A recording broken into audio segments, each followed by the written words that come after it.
Hello viewers, আসসালামু আলাইকুম। Last টিউটোরিয়ালে আমরা দেখেছিলাম কিভাবে ডোম থিম কাস্টমাইজ করতে হয়, ঠিক আছে। তো সেখানে আমি একটা জিনিস দেখাইতে ভুলে গেছিলাম, সেটা হচ্ছে পেজ আমরা কিভাবে ক্রিয়েট করব, ঠিক আছে। তো পেজ ক্রিয়েট করার জন্য আমাকে সিম্পলি অনলাইন স্টোর এর উপরে ক্লিক করতে হবে। এর নিচে আছে পেজেস, এখানে আমি ক্লিক করব। পেজেস এড পেজ, এখানে ক্লিক করব।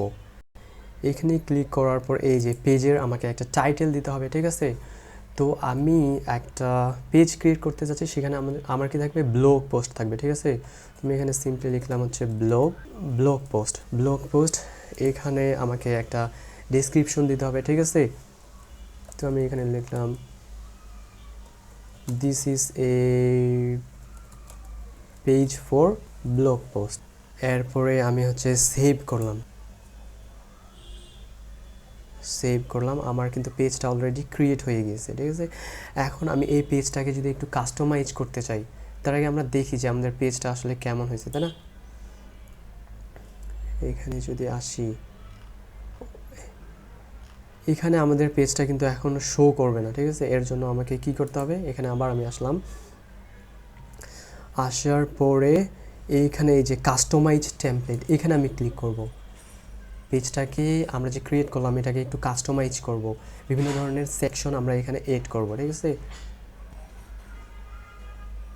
তো এর জন্য আমি এই যে ব্লগ পোস্ট, এখানে আমি একটা সেকশন নিতে চাচ্ছি, ঠিক আছে। এড সেকশন, এখানে ক্লিক করলাম। কি সেকশন নিব ব্লগ পোস্টের জন্য, এই যে ব্লগ পোস্ট, এটাতে ক্লিক করলাম।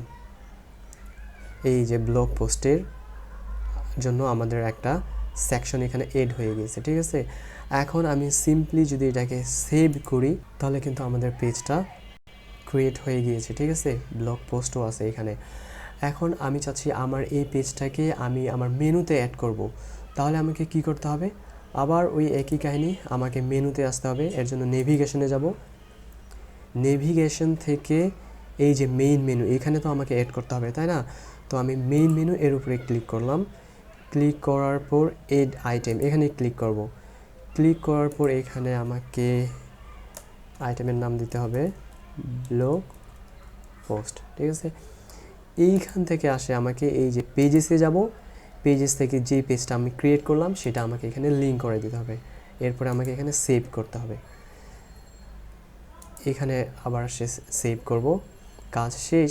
এখন আমি আমার যদি ওয়েবসাইটে যাই, এটাকে যদি রিফ্রেশ করলে আমি দেখতে পারবো আমার এখানে এই যে একটা চলে আসছে মেনু আইটেম। এইখানে আমি যদি ক্লিক করি, তাহলে আমাকে ওই পেজে নিয়ে যাবে, ব্লগ পোস্টের পেজে আমাকে নিয়ে আসছে, ঠিক আছে।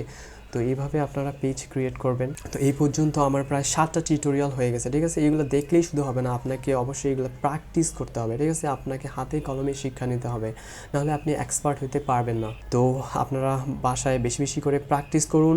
ভালো থাকুন, সুস্থ থাকুন। আজকে এই পর্যন্তই, দেখা হবে পরের ভিডিও টিউটোরিয়ালে। আল্লাহ হাফেজ।